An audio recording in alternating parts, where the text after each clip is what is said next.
Welcome to the Say It Out Loud podcast. I'm your host, Vasavi Kumar. If you're eager to gain clarity, speak with unwavering confidence, and liberate those inner voices, you're in the perfect spot. My mission here is to empower you to break free, find fulfillment, and ignite your passion. You ready? It's time to say it out loud. I've put together a guide of my top 10 tested and proven to work practical strategies and habits to help bright women like you say no, set your boundaries right, live confidently, and build healthy relationships, starting with the relationship you have with yourself. This is a self-paced guide, and I can't wait for you to dig into it so you can start becoming your most confident self, because she's in there waiting for you. Head to the link in my show notes or go to vasavikumar.com/guide and grab it today.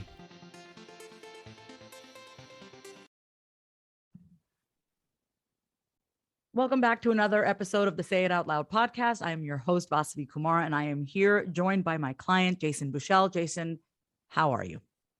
I'm doing well. Thank you so much for having me today. I'm really excited to be here. Our relationships come a long way over the years, so this is exciting. This is why I'm thrilled to have you on the show today, okay? I talk a lot about saying your story out loud, being of service to others, getting confident on camera, and I talk about it, and I think it's very easy to listen to me and hear me and see me and be like, oh, easy for you to say, Vas. You're a therapist. You're a former TV host. You have your own podcast. This is just something that comes naturally to you. You don't struggle with my issues. I don't have, you don't struggle with confidence and all that stuff. And the fact is, I openly share about my own insecurities and that. And I can only, I do that because I want people to really know that they're not alone. But why I'm so excited about having you on is because you are someone that I have personally worked with, and we're still working together, actually. And we are working on this very thing that I preach about, which is being confident on camera, integrating all the parts of yourself, saying it out loud. So it truly is a treat for me. And I know that the audience is really going to benefit from what you have to share today. So let's just start with when you first reached out to me to work together. Okay. Where were you at in your life? Like, what is that snapshot of Jason back then? Yeah, that snapshot of Jason back then, which was about a year ago, was he felt fragmented. He had all these different parts of his life. He had personal relationships. He had a romantic relationship. He had school. I'm currently in business school at Stanford. He also had this love of performing and sharing, but all those pieces didn't feel integrated.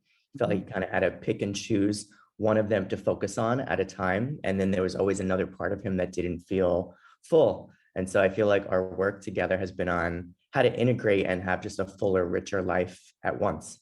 And it's been really magical. What I love working about working with you is how in tune you are with the parts of yourself that you feel have not been integrated, or the parts of yourself that you've dismissed or avoided, or you just, you've tried to make sense out of it, analyze it, and still feel like something's missing.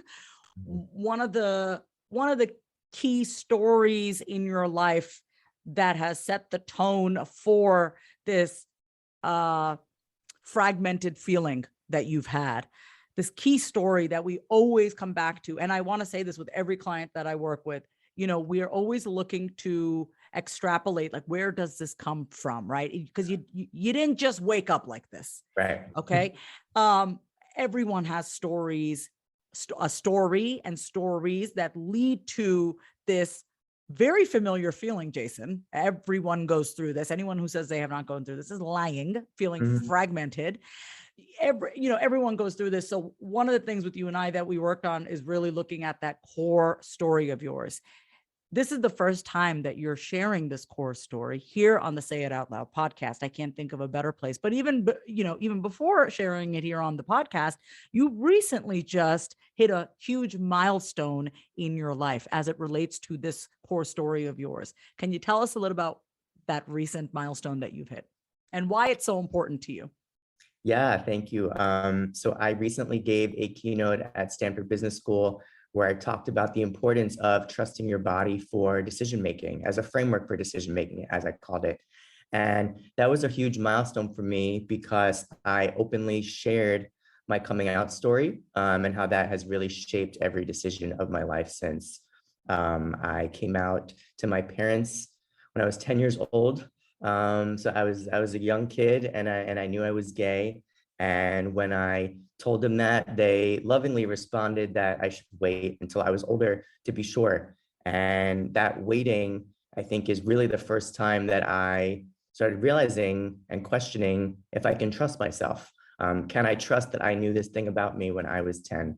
And so I have really since been rethinking about how I can use my body and my intuition as a form of self-trust. And sharing that in front of 100, 200 people was really the first time I've ever talked about that openly. And I feel like it really impacted a lot of people that I've spoken to. So it feels really great to talk about it in a new way. You're, first of all, okay, my tendency is to like go to the next thing. Let me stop for a second and just actually reiterate, reflect, and repeat back what you just said, because I think as we tell our stories, oftentimes we become so used to hearing our story that we can just talk over it. I'm not saying you did that, but Yeah. I think this is what I would say to anyone that I'm working with. And I have to remind myself of this. It's like, we want to be able to talk about our stories where we are fully integrated with when we're sharing it, right? Because our job as speakers, performers, artists, actors is to make our audience feel something. And how Mhm. can our audience feel something if we haven't felt it and we're not embodying that expression? So I want to take a moment to just really slow down both of us, right? I'm not saying you're speeding up. Maybe I'm just speaking for myself. No, But yeah. you, at the age of 10, came out and you said to your parents, I think I'm gay. Or did you say, I think I'm gay or I am gay? I wrote it down on a piece of paper. We were at a diner. I was hysterical crying. I said, please take me home. I kind of sent them to their room as if I was the parent. And then I remember I took a piece of loose leaf paper and I wrote down on it, I think I'm gay. And then I slid it under their door. And then I knocked and I said, read it and come in when you're done. And that was how I told them. And their response to you when they read the note that said, I think I'm gay, that you wrote down on loose leaf paper and you folded and put it underneath their door, what was their response to 10-year-old Jason? 10-year-old Jason Yeah, saying, 10 I think I'm gay. What did they say to you? Yeah, I think they started by saying, "We love you. Mhm. If this is true, we love you and we accept you."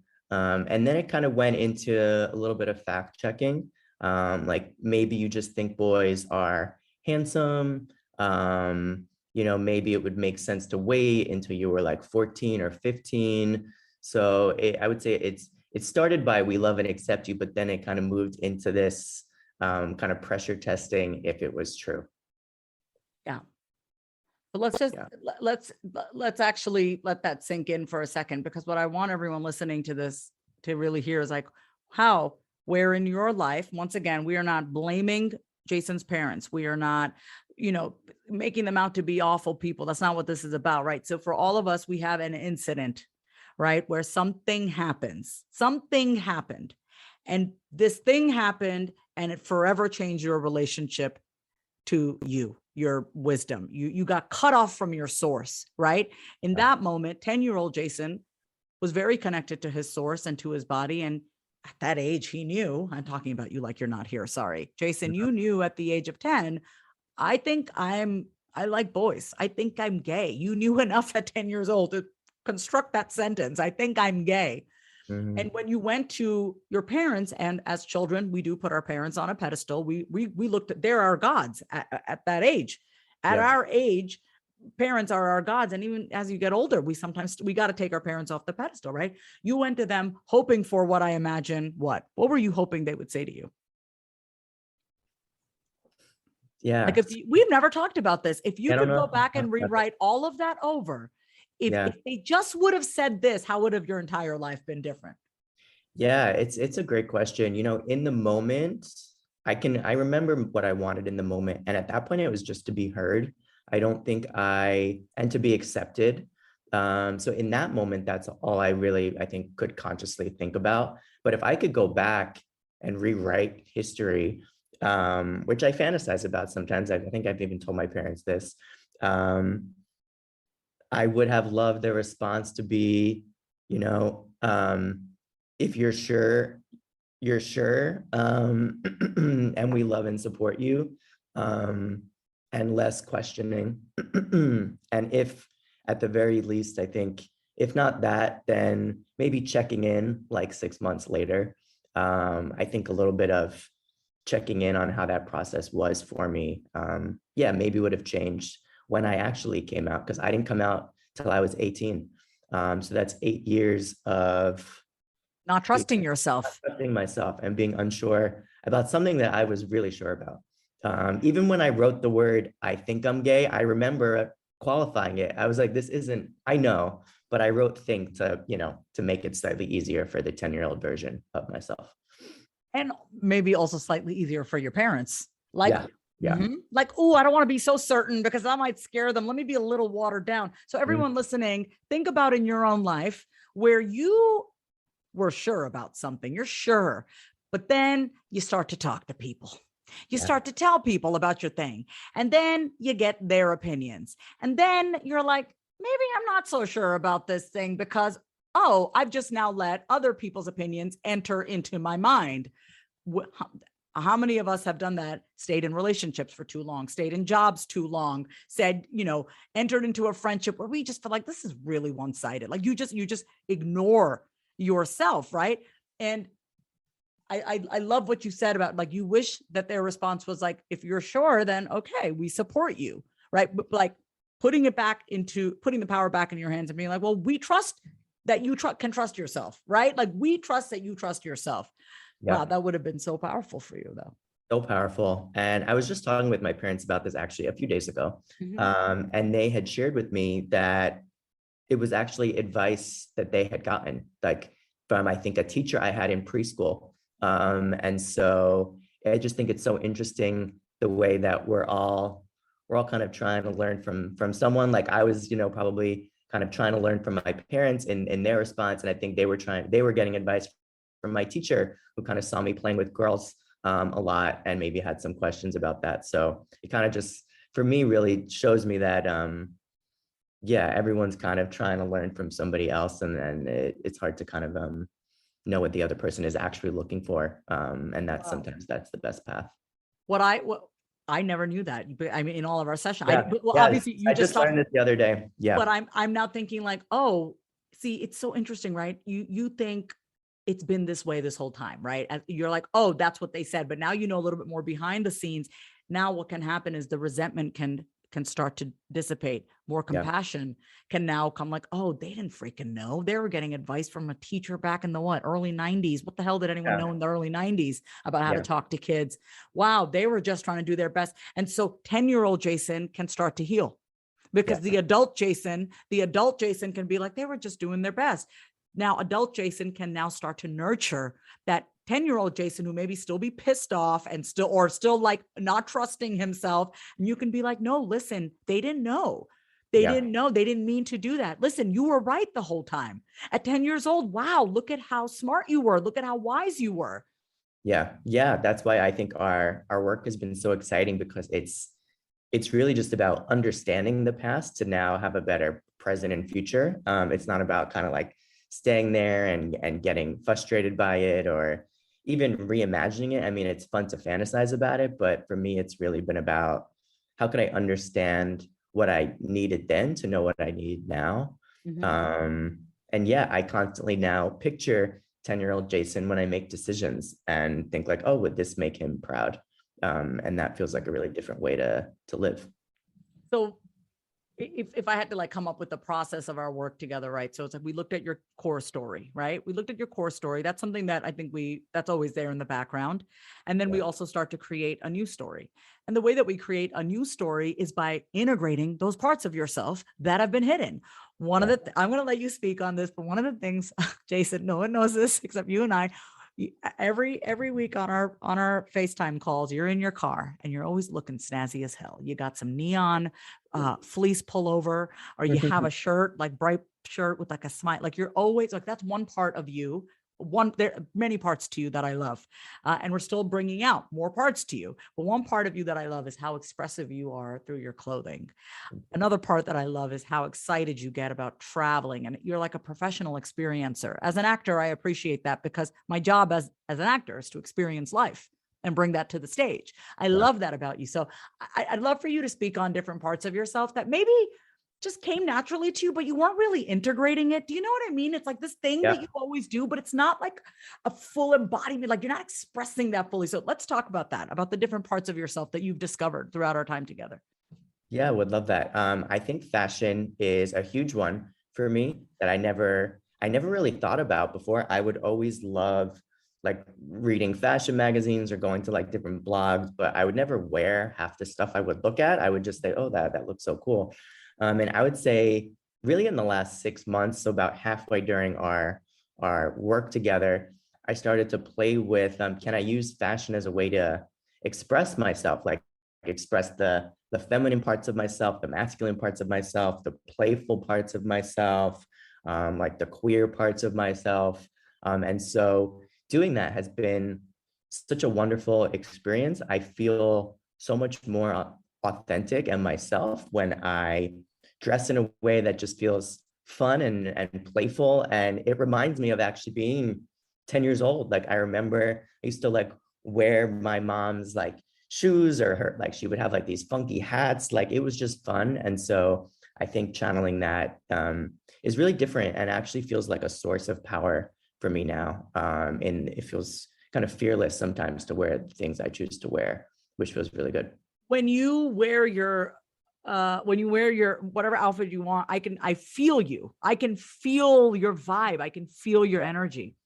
Hold on, we're gonna pause real quick. Just want to let you know when I vaped, I will edit that part out. Oh yeah, I figured. I'm not gonna like, yeah, I just wanted to let you know that like I edit all of this. I had a feeling that would happen. Yeah. Okay. What other parts of yourself are you starting to integrate into your life? Another big part of myself that I've integrated, it's kind of gone in ebbs and flows, is being on camera and sharing publicly me. I did musical theater from age 6 to I think 18 or 19. Yeah, I used to like love to sing and dance and would be in like a musical, even 2 musicals a year. And then wait, are you gonna sing for us on the Say It Out Loud podcast? I don't know. Maybe if you invite me back. I haven't sang in a long time. So the funny part is when I was like 18, I stopped. I stopped. And I think a lot of that was a mix of like, that was kind of when I was coming out, and it just sort of felt like too much for me at that time to lean into that part of me. Meanwhile, that was what I did when I was younger because I trusted myself and felt confident about myself. And it really hasn't been in for the last like 6 to 8 months since we've been working together that I'm like, wait, I love being on camera. And there's something about that relationship with an audience that I love and miss that I actually grew up doing. So that's another part of me that I'm sort of now discovering how to reintegrate. I don't think musical theater is the path for reintegration for me. But things as simple as sharing on social media or, perhaps exploring acting again. Those are ways I would love to keep exploring integration. Does this resonate with you? I'm thinking about this right now. It's like at 10 years old, you knew you were gay.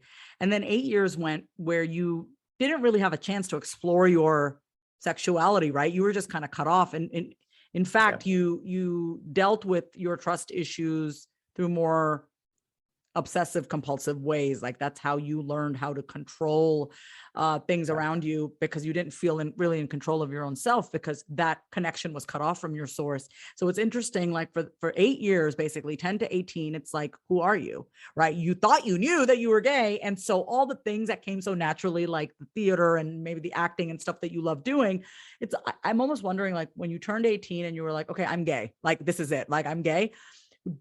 I heard you say just a few minutes ago, you said it was just all too much for me. And part of me was like, were you afraid of being too gay? Right? In quotes, I'm saying this, like, I'm coming out as gay. Okay, y'all, this is it. Like I'm owning it. Oh, but I can't do the musicals anymore. That's like too gay. Or I can't dress like this. Cause was there a part of you that okay, here's why I'm saying this. as someone who grew up on Long Island, you did too. Not a lot of Indians back in the day, right? I grew up in Nassau County. So I feel cut off, right? Like I'm not white. I mean, I'm not white, and I don't also sometimes don't really feel Indian because I'm not your typical Indian girl. Typical. I say that typical. And sometimes I think about how can I be more Indian, right? But then I'm like, everything feels so superficial. Like, oh, I'd have to wear Indian clothes all the time.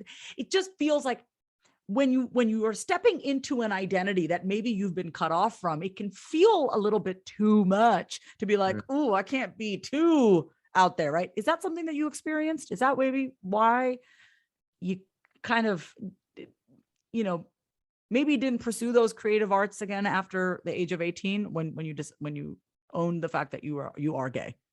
Yeah, it's a great question. I don't think in that point in time I was consciously thinking about it in that way. I Mm-hmm. think what it was for me in those moments was those, so if you, those 8 years, I was performing the whole time. And so I think there was a part of me that connected musical theater with times that I wasn't fully myself.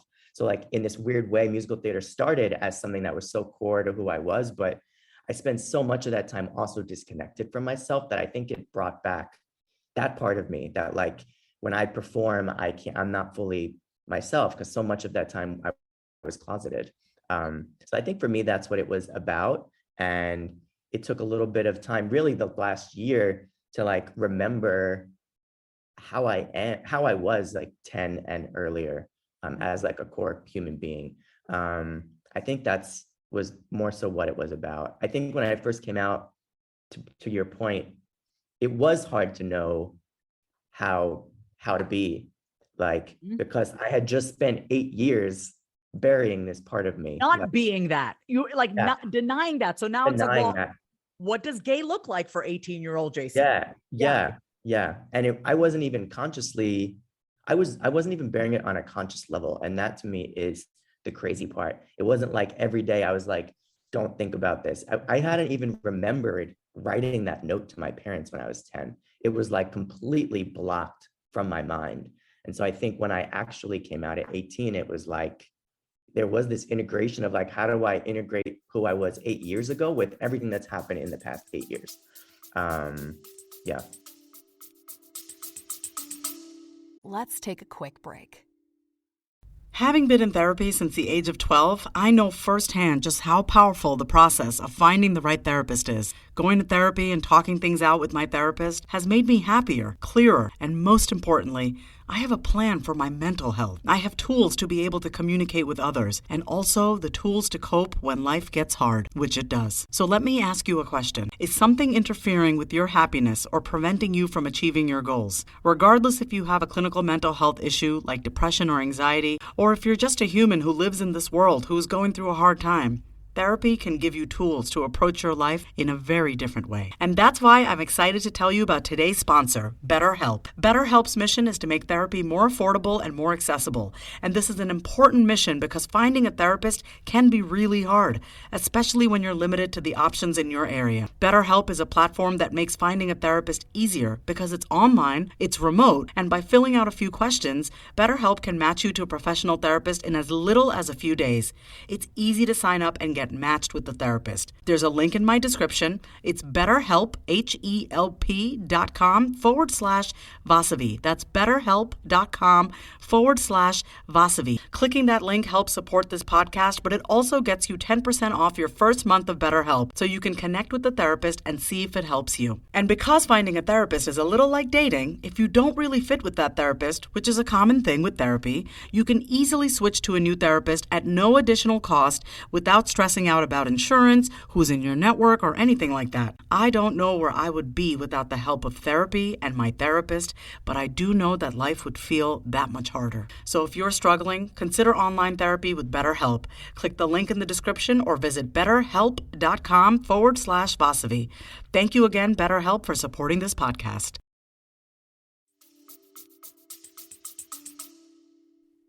Now, as you're, here you are about to graduate from your Stanford program, the MBA program, right? And you recently disclosed and publicly told for the first time your own coming out story. But what I loved about your story is how you connected your body wisdom. Like you really, you put your back into it, right? Like you integrated your body. So how did you get to that point where you identified your core story? You find these different parts of you that maybe have been left dormant or kind of, not really expressed over the course of God knows how many years. And now you're on stage, like giving your own TED Talk-esque story to the Stanford community, really in front of a lot of powerful and influential people. Like, how does one do that? Because that's really what I want the audience to hear. I want all my listeners to hear this. Jason came to work with me, 8 months ago. Yeah. And you just gave this story when? 2 weeks ago. About a week and a half ago. Yeah. Okay. So it's, and yes, the opportunity happens like once or twice a year, right? To be able to tell the story, whatever. That's not what this is about, but it's like emotionally, energetically, creatively, let's look at who you've become. You went from someone who 8 years ago, really this core story of yours of like, being told that, you shouldn't really trust yourself at age 10, right? To now where you are talking about this, like, how does one do that? What was the missing piece for you to go from, this is something that I went through. Wow, this is how it shaped me. Oh my God, this story is literally the foundation for really everything that's happened in my life. Look at who I've become as a result of this. Wow, I have the courage now to start integrating different parts of myself. Okay, I'm going to get on stage and start telling people that. What was the missing piece? Or what are the things that you've been doing that we've been working on that has helped you get to that point? Because that's what I want people to see. You're not just born being able to get on stage, talk to people. There is something internally that has to take place. Yeah. Internally. What was that internal transformation? And what I want everyone hearing, Jason's not, I know you, Jason. So like, I feel like I can say this. It's like, you're not like the kind of person that's like, oh, I've arrived, right? It is an unfolding. It is an undoing. It is an unbecoming. It is an unlearning, right? It's the core of who you are has always been juicy and golden. It's all the shit on top of that you had to kind of move away and got to get through the swamp of the shit, right? Yeah. The shit, but the swamp is so good, right? That's the stuff that gets you to the side of where you can get on stage. What was that internally for you? What was that like? Yeah, I think the moment for me where it started to shift was remembering who I was before all the crap piled on, as you put it. When I remembered, I was like, wait, I knew who I was at 10. I was like, that's pretty remarkable. I was like, that's actually really, that could be my superpower. I think I once texted, I was like, wait, I think the depth that I know myself is my superpower. And so I think when I realized that, it's shifted for me where I was like, oh, can I use this as a source of inspiration or service to others?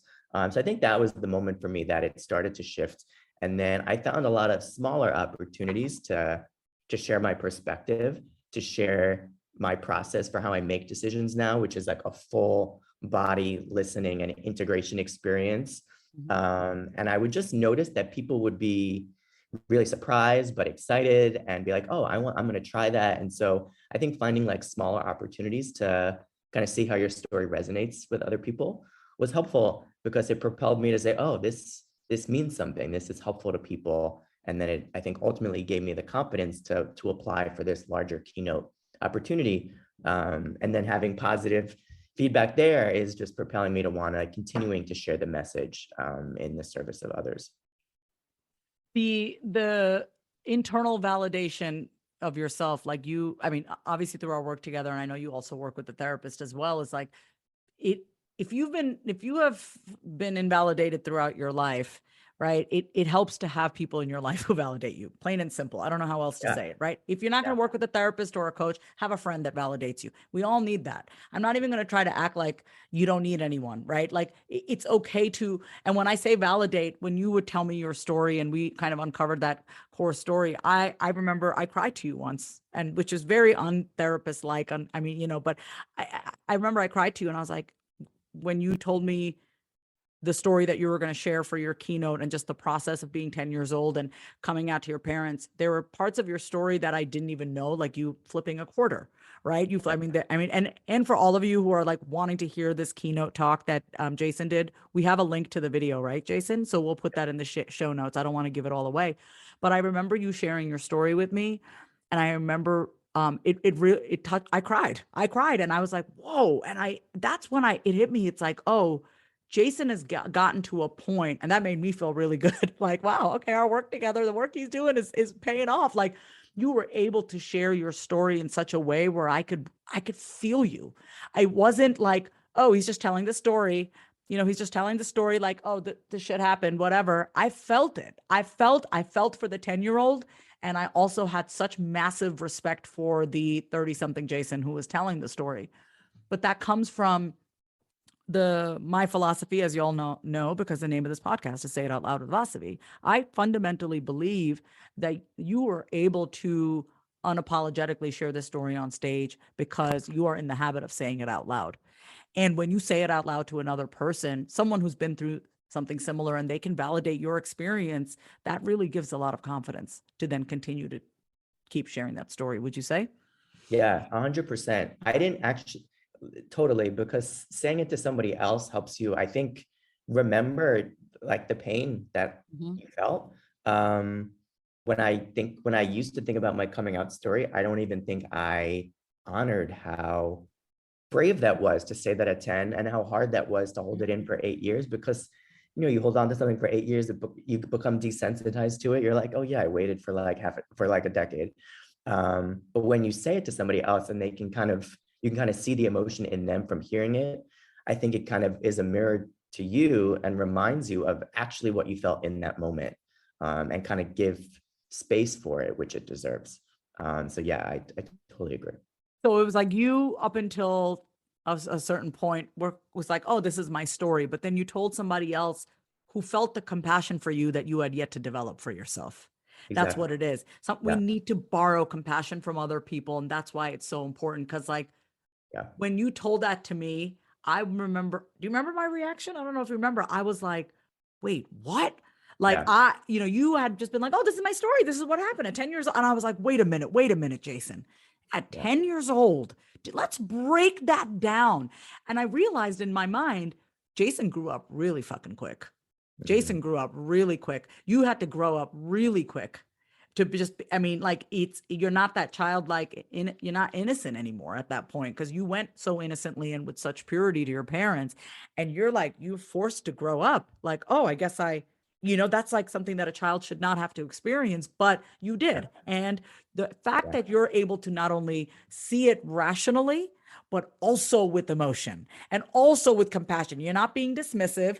You're also like, you're able to integrate your higher self, your wise self, this wounded, this ego part of you, right? This inner child, you're able to see all of it from different lenses and then integrate that to then be able to embody the lesson and the core message, which is trust your body, your intuition, be one with yourself. Then you're able to share that with others. What a gift, Jason, to others.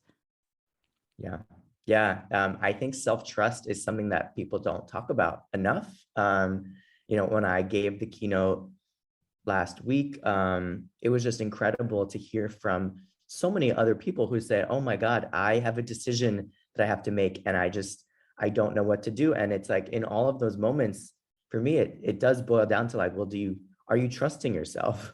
And I just think it's such a common human experience that we all are faced with. And like, even this is work I do every day. I'm like, okay, am I trusting myself in this moment? Or is this, other people's voices getting in my head? And I think that impacts the way I make decisions now. And even the moments I ask for feedback, and the moments I'd say, you know what, I don't need feedback. I know what I want, or I trust that I have the data I need to make a decision. You know what I love about sharing your story is that it forces you to level up, right? Now that you're sharing your story and you're talking about like being verbal and expressive about your life and offering wisdom and nuggets to people, it forces you to start practicing it even more. Yeah. Right. It does. And if you really want to grow up, and if you really want to mature, and if you really want to deepen your relationship with yourself, start talking about your shit to other people, start advising other people, because then you'll start to see the polarity. Oh, I'm saying one thing to another, but I'm not practicing it. Best way to get yourself in alignment. Yeah. It'd be like, oh, I'm not practicing what I preach. That's why I went to rehab twice. I was like, I had to. I got like, and we all are put in situations where we are forced to have to look at our polarity within ourselves and what we're expressing to the world and with ourselves. What I love with every client is that we usually come up with like a few themes to work on that really they inform all the other areas of our life. So for you and I, our biggest theme with you has been self-trust. So we've identified self-trust, and underneath self-trust, it's so many like micro kind of versions of that, how that affects your life, the not having this trust. So I'd love to hear from you. How, like, what did you notice? Like, how is like identifying your core story and your theme of your life? Like, oh, Jason doesn't really trust himself. How has that now impacted other areas of your life and you developing trust in yourself? Where else in your life are you practicing self-trust? Yeah, so many areas. I think knowing the core story and like that trust is where I want to learn and build from. I think it helped us kind of develop tactics for how to reinforce that habit. Like as you would like go to the gym and work out, I kind of see all of these tactics we do as like building that trust kind of meter within myself. Leaving voice memos for myself is one thing I know that you've kind of inspired me to do, which I now tell other people to do or suggest explore doing. And I think that for me builds self-trust. Just saying it out loud, even to myself, can let me question my own self-talk, or not question my self-talk, but kind of say, don't talk to yourself like this. Like, be kind to yourself, especially like the 10-year-old version that's still inside of me.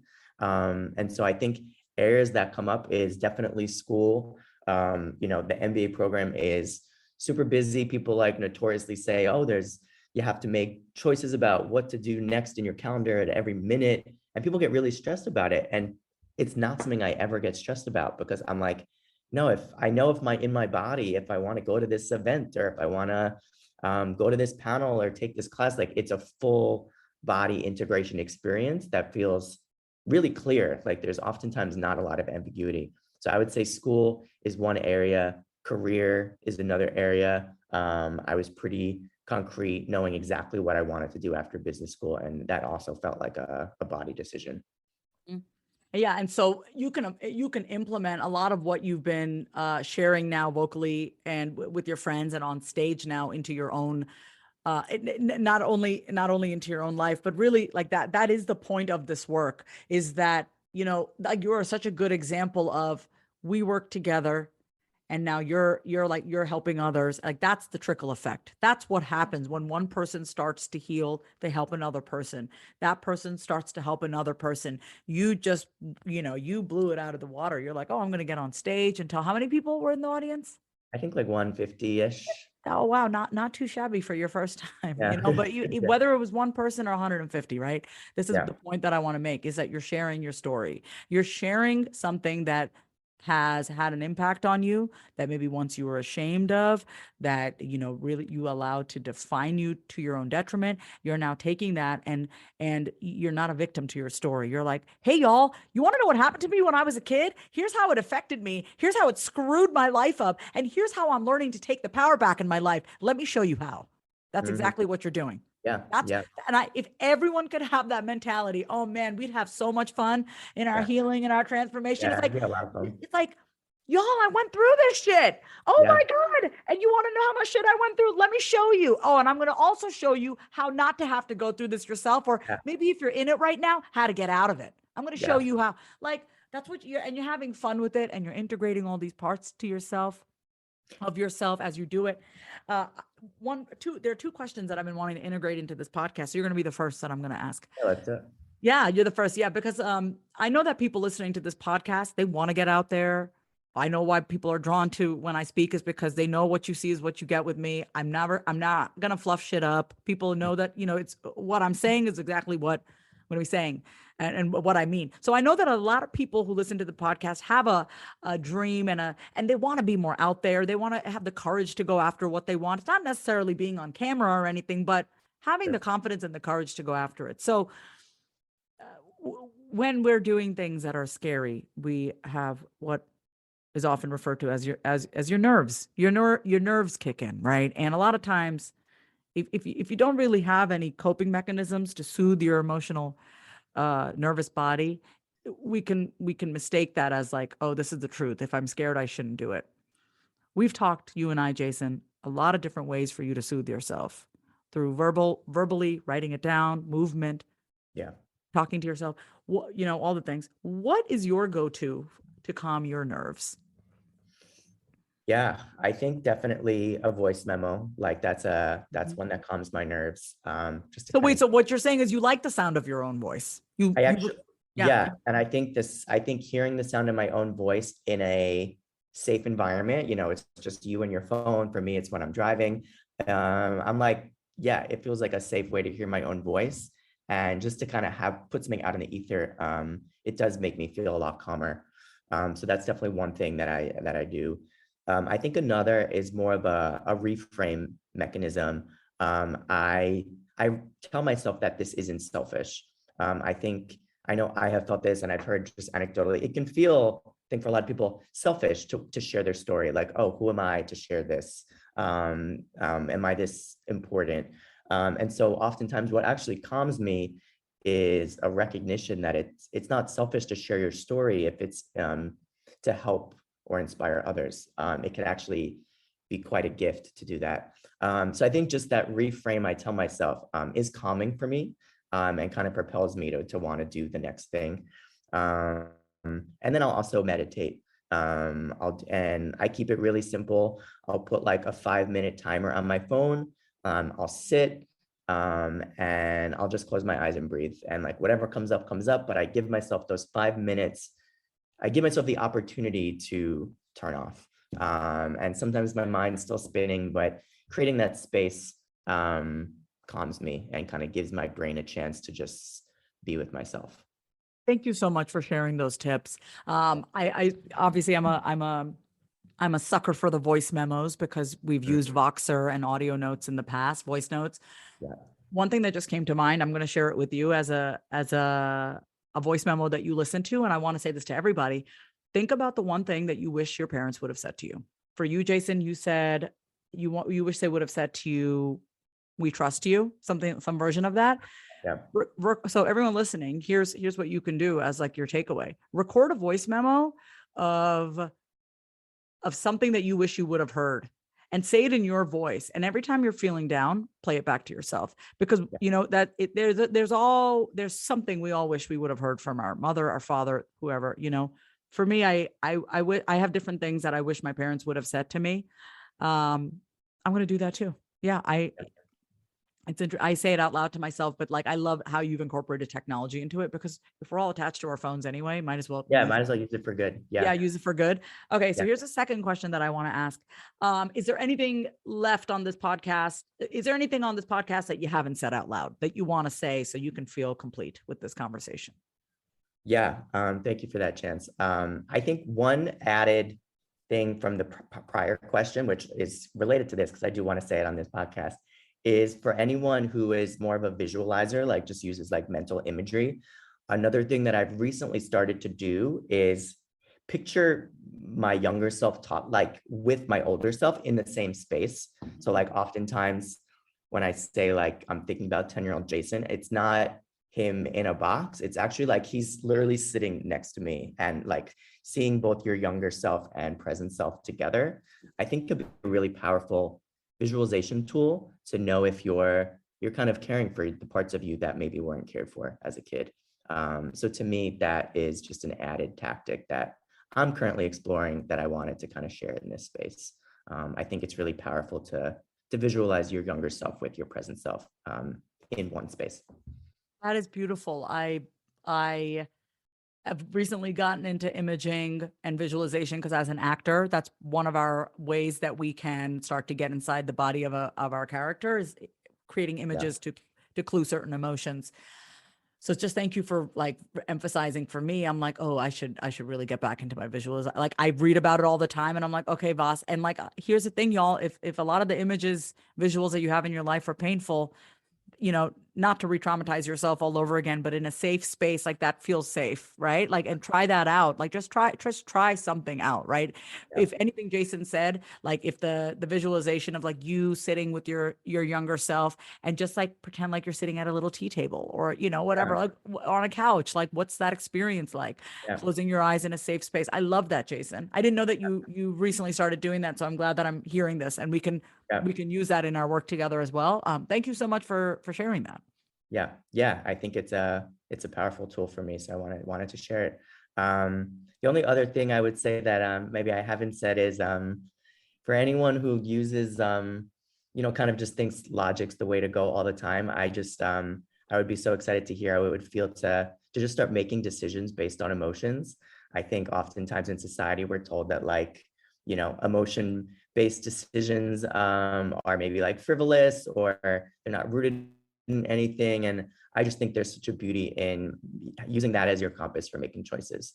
And that's what I've been doing. I think the emotions are very much attached to your body wisdom. So I just think it's a fun thing to explore, even if it's not something you're committed to doing long-term. Beautiful. That is right. That is right. Like, it's like, just explore it. Just explore. Sure. Just like you could listen, nothing wrong with, let me just see. Let me try this for 3 days. Well, whatever. So beautiful. Love that. Okay. So I want to say thank you so much for being on. I want everyone listening to know that if you ever want to work with me one-on-one, we absolutely can. I know, y'all, you've been on this journey with me where I'm like, I'm not taking any more clients. Okay. I'm taking more clients. Here's the thing. A lot of thought goes into this. And so it's just, oftentimes we have to reevaluate who we are, how we're showing up, what we're offering. Are we being clear on our message? So I want to say thank you to everyone for being patient with me on my own journey, because we're all just going through it together. And that's something that I want to openly say. It's like, it doesn't matter how far along someone seems, or, they may seem like 10 steps ahead of you, but it's like, I think it's very comforting to know. And this is why I do share this and I do self-disclose. It's like, I want anyone listening to the words coming out of my mouth to know, like, yes, at every stage in your life, you're going to be having to evaluate things in your life. You may not have it all figured out. It's not going to be all it's not going to be all perfectly packaged. It's going to be messy, in fact. So if I can just share that openly with y'all, that's the greatest privilege for me, that I can just be myself with everyone, and integrate all those parts of myself. So yes, if you would like to work together, you can reach out to me on my Instagram at my name is Vasavi. You can go to my website at vasavikumar.com. Jason, what is the best way for people to reach out to you and get to know you? Yeah, I think the best way to reach out to me would be to follow me on Instagram and message me if you want to talk further about my story or body wisdom. My handle is just my name, Jason Buchel. Beautiful. And in the show notes, I will put the link to your talk. I want to say thank you so much for being on today here on another episode of the Say It Out Loud podcast. Thank you so much. Grateful for you. Grateful for you too, my dear. If you love today's episode, then say it out loud. Subscribe, leave a review, and come say hi over on Instagram at My Name is Vasavi. Until next time, say it out loud.